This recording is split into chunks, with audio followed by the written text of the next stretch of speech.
Ali Sapola, à droite, est le seul accusé présent à devoir répondre de complicité. Benoît Perruque AFP 14 personnes sont jugées jusqu'au 10 novembre par la cour d'assises spécialement composée pour les attentats de janvier 2015.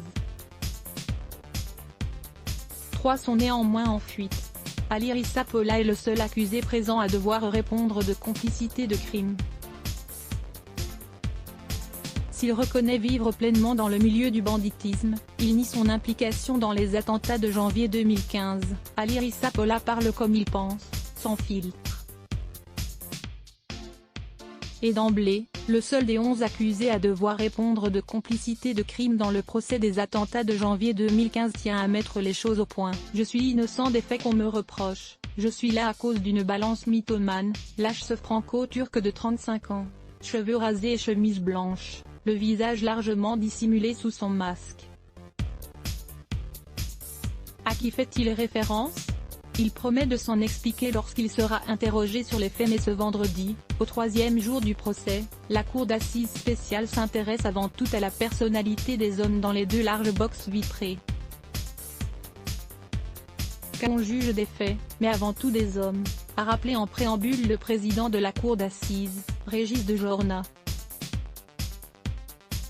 À l'entendre parler de lui, Ali Sapola n'a qu'un seul centre d'intérêt dans la vie, s'enrichir. Franchement, 1 million d'euros, c'est rien.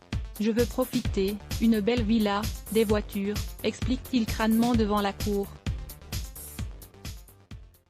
Malgré la solennité de l'institution judiciaire, il ne fait pas mystère du chemin qu'il compte emprunter pour y parvenir. Quand je sors, je vais faire encore plus de banditisme. La délinquance, l'accusé est tombé dedans lorsqu'il entrait dans l'adolescence. Des vols d'abord, puis rapidement du trafic de stupéfiants. Son premier séjour en prison, en 2009 alors qu'il a 24 ans, bien loin de l'éloigner de tout trafic, le renforce dans ses convictions de carrière. Ali Sapola explique y avoir alors côtoyé des voyous millionnaires. Je me suis alors dit, je veux faire plus d'argent.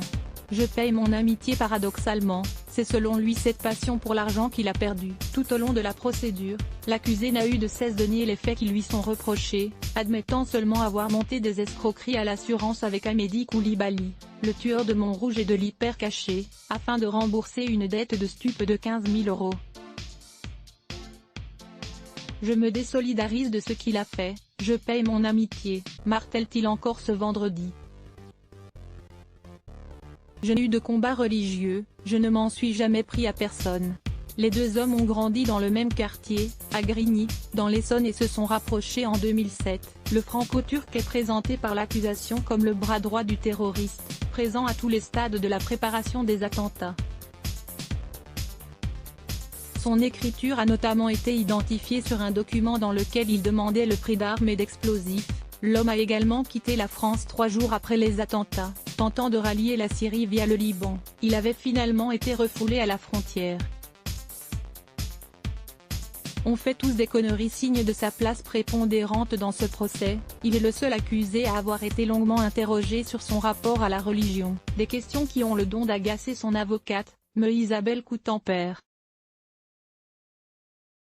Je m'étonne qu'on fasse un débat sur les questions de religion dans une enceinte judiciaire laïque, réagit-elle alors que son client est interrogé sur sa pratique. Y a-t-il une autre question que celle-là ? Vous n'avez pas honte, devant des victimes ?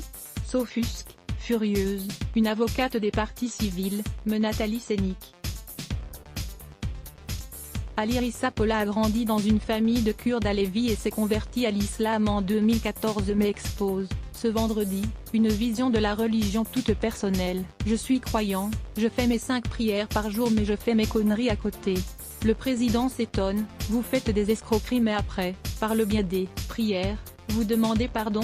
On fait tous des conneries, lui répond l'intéressé, mais l'exubérance de ses réponses pourrait faire oublier la gravité des faits qui lui sont reprochés. L'homme encourt la réclusion criminelle à perpétuité. Un second accusé est renvoyé pour complicité mais jugé en son absence. Une faute ? 133 partage Let's Block ADS.